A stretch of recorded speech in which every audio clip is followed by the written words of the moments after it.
Really quitting, huh? Yeah, I have a soft spot for a woman's tears. You got a lady crying over you, huh? Well, can't help that. Take care of yourself, alright. Yeah? I shook hands with my coworker and friend, then left the scene. Thank you for always taking care of my sister. I'm her younger brother, Michael. Nice to meet you all. I greeted the people seated across from me. You're Emily's brother, all right. Your greeting is so polite. Alice, you should learn from this. He's going to be your brother-in-law. He's 25, close to your age of 22. You two should get along. Upon hearing these words from her parents, the young woman gave me a sharp look, as if she was appraising me. Then, without meeting my eyes, she greeted me in a small voice that sounded like she wasn't particularly interested in being friendly. Nice to meet you, she mumbled. Perhaps he was embarrassed by her curt attitude. A man hastily tried to explain. So sorry. She's a little shy around new people. At the man's words, Alice turned her head away. It's all right, Eugene. My little brother doesn't sweat the small stuff. So don't worry about it. The man called Eugene breathed a sigh of relief at the woman's words. Thanks, Emily. Sorry, Michael. The woman called Emily turned to me with a smile. It's okay. Right, Michael? Yeah, I don't care at all, sis. Eugene and his sister Alice, and their parents, along with me and my sister Emily, were seated in a private room at a high-end restaurant. This was a meeting between Eugene's family and my sisters. Eugene, I feel at ease entrusting my sister to you. Isn't that right, Mom and Dad? I said this as I looked at the two picture frames on the table. One held a picture of my mother, the other a picture of my father. Both my parents had passed away in an accident when I was in middle school. At that time, my sister, who was still in high school, took on more part-time jobs and worked hard for my sake. I was genuinely happy that she was getting married. I'm not bothered in the least by Alice's attitude. Eugene, please, take care of my sister. As I bowed my head and said this, Emily, perhaps overcome by emotion, she tearfully hugged me. You'll be alone in the Thompsons' household, but you'll always be my brother, okay?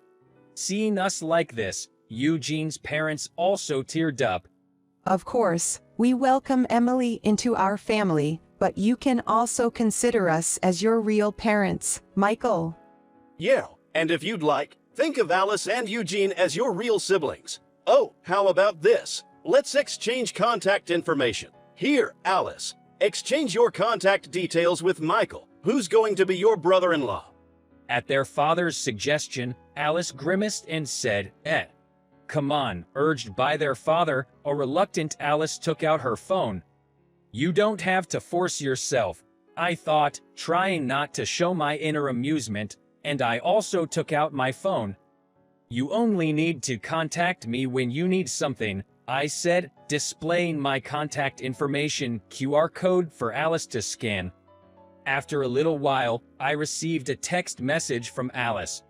It was a cat emoji with a message saying, "Nice to meet you." Seems like she's not a bad kid at heart. Well, nice to meet you, I said to Alice, who turned away once again. It seems like it's going to take time to become friends. With a wry smile, I turned to her parents this time. Again, please take care of my sister. To my sincere request, the parents nodded in agreement.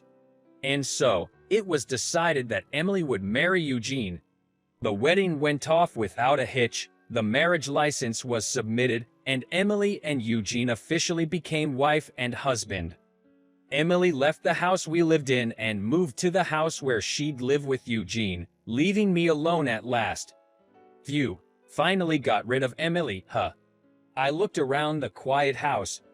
Then, I started to recall the times when I lived with Emily. Back when Emily was here, it was all get up early, don't be picky about food, go to bed early, it was noisy. But now that she's gone, it's quiet, it's lonely, isn't it? Right, I have to go shopping. I remember wanting to buy something. With that in mind, I slung my shoulder bag over and left the house. On the train to my destination, I was checking directions on my smartphone when a news headline caught my eye. Beauty hunt? Beauty hunt, what's that? Reading the news article, it seemed that in the area I was heading to, there had been several cases of women being forcefully taken away by a group of 3 men. Since all the victims were beautiful women, the public had named the incident as Beauty Hunt. Well, with that thought, I closed my smartphone. It doesn't concern me since I'm a manual. And I got off at my destination station and walked through the city. Just then, I spotted Alice, Eugene's younger sister, and my Sil walking by. I instinctively hid in the shadow of a building and watched Alice secretly. Oh, Alice, despite the dangerous situation, why is she here? I covertly followed Alice from the shadows. Alice is quite a beauty. Seemingly unaware of it herself, all the men near Alice were turning around to look at her. Regardless of the beauty hunt, I was worried that some weird guys might stalk her. She seems to be going into that store. Inside, there would be other people's eyes, so it should be safe. Thinking this, I was about to stop tailing from the shadows when it happened. Hey, beautiful lady. You're cute, aren't ya? Where you from, or are you a local? Alone, wanna hang with us? A group of 3 flashy guys started to chat up Alice. Alice, smartphone in hand, looked at the trio suspiciously. No, thank you. Don't make that face. It spoils your cute looks. Yeah, don't be so cold. Come on, let's have some fun with us. The trio started touching Alice's arm, shoulder, and back. Stop it. I'm going to call for help. At the same moment Alice said this, my phone vibrated with a buzz. For a moment, my eyes shifted to my smartphone in hand, a single message displayed on the screen. Help me. It was a message from Alice. Had she remembered the words I had said when we exchanged contact information a while back? You can contact me when something happens. Those jerks. I leapt from the shadow of the building. And the first place I ran to was where Alice was. Alice. As I headed towards Alice, she shook off the hand of the trio that had grabbed her and clung to my arm. This man, he's my boyfriend. So. At Alice's spur-off-the-moment lie, I was also taken aback and exclaimed, "What? Shoot. I should have gone along with her." Hurriedly, I held Alice's hand, and whether it was out of fear or not, Alice strongly squeezed my hand back. The trio, looking at me with scorn, suddenly started to laugh. This guy is your boyfriend? Seriously? Haha. A dorky glasses-wearing guy with shaggy hair. Haha. We're definitely a better choice than this guy. Haha. Amid the insults, I pulled Alice's hand. We're leaving now, excuse us. As I tried to leave the scene, the trio blocked our path. Whoa, not so fast, I warned. If you want to leave, you'll have to leave her behind. If you don't want trouble, better stay back. We're not afraid to take you down. One of them sneered, the lanky guy threatening with a smirk. Out of the corner of my eye, I caught one of them flashing a knife, careful to only let me see. I sighed deeply. Really now? I took off my glasses. Then I carefully placed them in my fanny pack, running my hand through my unkempt hair. Guess I'll have to clean up the trash. My words seemed to flip a switch in the trio who had previously been grinning. Who are you calling trash? One of them lunged at me. Swiftly, I sidestepped, grabbing his outstretched arm with one hand, and with a twist, used his momentum to throw him over my shoulder. He didn't move after that, possibly unconscious. The other 2 looked furious. You think you're so great. One yelled, "We're going to kill you." They both charged at me, one with a fist, the other with his knife. I grabbed both their arms, twisted them in opposite directions, and threw them aside just like their friend. Ouch, that hurts. I think you broke my arm. What are you going to do about this? Both were writhing in pain, immobilized by the shock. Hey, Alice, could you call the police? She had been watching the scene in stunned silence. Alice, still looking shell-shocked, managed to stutter out an agreement and dialed 911 on her cell phone. To our luck, a patrol car was nearby and 2 officers arrived within about 10 minutes. The arriving officers looked stunned at the scene before them. The shock was not just for the scene, but one of the officers recognized me. Michael, is that you, Michael? I recognized the face of the police officer. You, Thomas, right. Finished your stint at the precinct, I see. Yeah, what about you? You doing okay in the private sector? Well, fair to middling. But more importantly, could you nab those guys for me? They were resorting to violence, even had knives on them. It seems like they're already apprehended. They just had some bad luck. No, the one with bad luck was me. Well, I guess that's true. You're just a civilian now. My bad. As Thomas, the cop, and I exchanged words, Alice looked perplexed and interjected, Seeing Alice's confused expression, Thomas clapped me on the shoulder. What's the matter, Michael? Haven't you explained it to your girlfriend? No, she's not my girlfriend. Don't be so modest. She probably wants to know, right? When Thomas said this to Alice, she seemed really curious and nodded silently. Well, this guy, he used to be in the SWAT. SWAT? It's a special police unit. Now, for some reason, I'm in a cafe with Alice. So, you're saying you used to be a cop, Michael? After being questioned and released by the police 2 hours after the incident, I tried to take Alice home, but she said she was thirsty and wanted some tea, and instead of buying a drink from a nearby vending machine, I was made to walk all the way to a cafe. On top of that, I had to foot the bill for our drinks and cake, and now we're sitting across from each other at a table.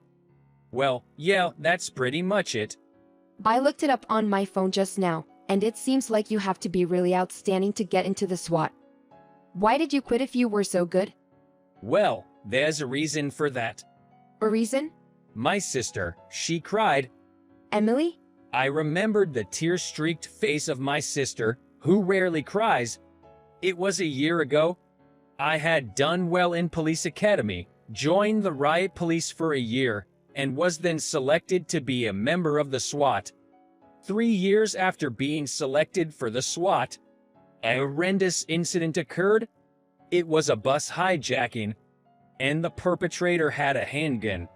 When firearms are involved, the SWAT is deployed. I was also deployed for this incident. All right, we're going to storm the bus, just like in the simulation we did earlier. Team A will rescue the hostages, and Team B will subdue the perpetrator. Don't screw up. Roger that. I was on Team B. Storm the bus. At the command, we in the SWAT stormed the bus with our shields. It was a plan to subdue the perpetrator by overwhelming them with numbers and shields. I was at the very front. If things kept going as they were, we could safely subdue the perpetrator. But there was one miscalculation. The perpetrator had a firearm with piercing power, different from what we had anticipated. Bang, bang. 2 gunshots rang out.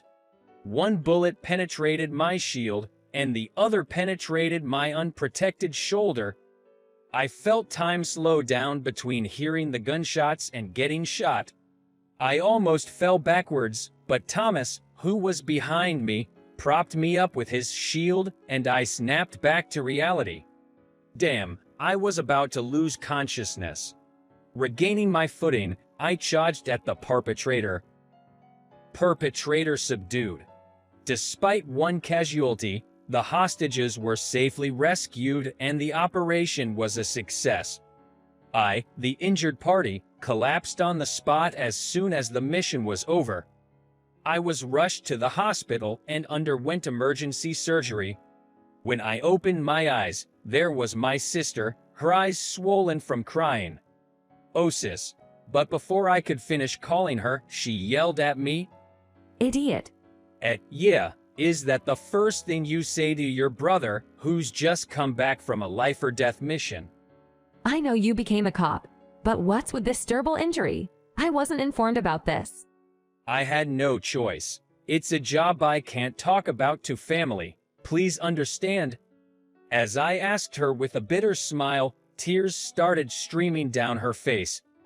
Seeing my sister like this, a rare sight, I was taken aback. I can't take it. "Hey, sis, please don't cry." While I was struggling to calm her down, she managed to say between sobs, After Mom and Dad passed away. If you're gone too, what should I do? "Even if I'm not around, you have Eugene, right?" But instead, she shouted at me angrily, "Nobody can replace you." And then she burst into tears, wailing loudly, Idiot, idiot, idiot. If you die, I swear, I will never hold a memorial service for you. "Do you even intend to help me pass on?" If I let you, I will be all alone. You ungrateful brother. I won't forgive you for forgetting all the things I've done for you. I won't ever forgive you. My sister kept hitting my chest as she cried, "Ouch, sis, that's where I was shot, so stop hitting me, ouch." I somehow managed to grab her arm and stop her while enduring the pain from my wound. After a while, she seemed to calm down and her arm fell weakly. You know, Eugene proposed to me. Oh, are you kidding? Who in their right mind would propose to my violent sister? What a daredevil. Seems like my thoughts were showing on my face. My sister shot me a glare. "No, number, it's nothing." After hastily saying that, my sister stopped glaring at me. Then she made a request. So at least, live until I get married, and have a child, and that child gets married, and I have a grandchild. Wait, so you're basically asking me to live a full life? Answer me if you understand. Yays? After that, my sister kept crying and I comforted her throughout the day. There's a 5-year term in the SWAT, and I was planning to return to the police force after a short while. But there's no guarantee that I won't face any danger as long as I continue being a cop, so... Did you quit? In response to Alice's question, I gave her a bitter smile and nodded. I can't defy Emily, and I'm weak to a woman's tears. So, that's what happened. Seeing Alice's indescribable expression, I gave her a gentle smile. Well, my experience wasn't wasted. After all, it helped me save you, Alice. Hearing this, Alice's face turned dread and she looked away. I guess it's still going to take some time before we can get along. Feeling a little hurt by Alice's behavior, she turned her face back to me. And she stared at me? What's going on? Michael, that glasses and that hairstyle, you might want to stop. Alice said, baffling me with her suggestion. A question mark popped up in my head. Why? You're not aware, are you, Michael? She replied, looking inexplicably annoyed, then abruptly stood up from her seat. I'll be heading home. Thanks for the meal. She announced. Oh, let me walk you home. I quickly stood up and followed her. Throughout the walk, she didn't say a word. Unable to bear the silence, I decided to strike up a conversation. Hey, Alice, you seemed upset during the family meeting. Any particular reason? The question seemed to rub her the wrong way. She stopped in her tracks and frowned, making me regret my choice of topic. Of all the things I could have asked, why this? I wondered to myself. She said, avoiding eye contact. You had taken off your glasses and properly styled your hair that day, hadn't you? Oh, yeah. Having a biggish body frame, I usually tried not to intimidate people with my look. So, I usually wear non-prescription glasses and leave my hair messy. But I made an effort for the family meeting so I wouldn't be rude. It was a family meeting, after all. Why do you ask? Looking directly into your eyes was embarrassing. Why? I was confused, then she blushed, ruffling my hair. Whoa, what? Yes, that's better. And put on your glasses. Papa? Hurry up. Okay. The decisiveness in her voice caught me off guard. I hurriedly pulled out my glasses from my bag and put them on. Is this okay? I asked, unsure. Alice then met my gaze, which she'd avoided earlier. Yes, just stay like this. It's easier to talk to you this way. Okay? Although I didn't quite understand, Alice seemed content. I wasn't on her bad side, it seemed. With that realization, a wave of happiness washed over me and we resumed our walk. Once we reached her home, I was about to turn on my heel and say see you later, when she grabbed my arm. Alice. Thank you. Huh? Thank you for helping me. I want to thank you properly. Thank you. No, you don't have to thank me. As long as you're safe, that's. Before I could finish, she grabbed the collar of my shirt. Well, what are you doing, Alice? I exclaimed, startled as something soft touched my lips. I felt it only for a moment before realizing that Alice's face was inches away from mine and she was blushing furiously. If I marry into the Thompsons, you won't be alone anymore, will you? What do you? She started running towards her house before I could finish my sentence. Just as Alice stepped into the house, my smartphone buzzed. A message, I mumbled, looking at the screen. It was a message from Alice. I'll cook a thank you meal next time. Is it okay if I do it at your place, Michael? Reading this, I chuckled to myself. I thought I'd be lonely after my sister moved out. But it doesn't seem that way. I quickly typed a reply to her message. I'll be waiting,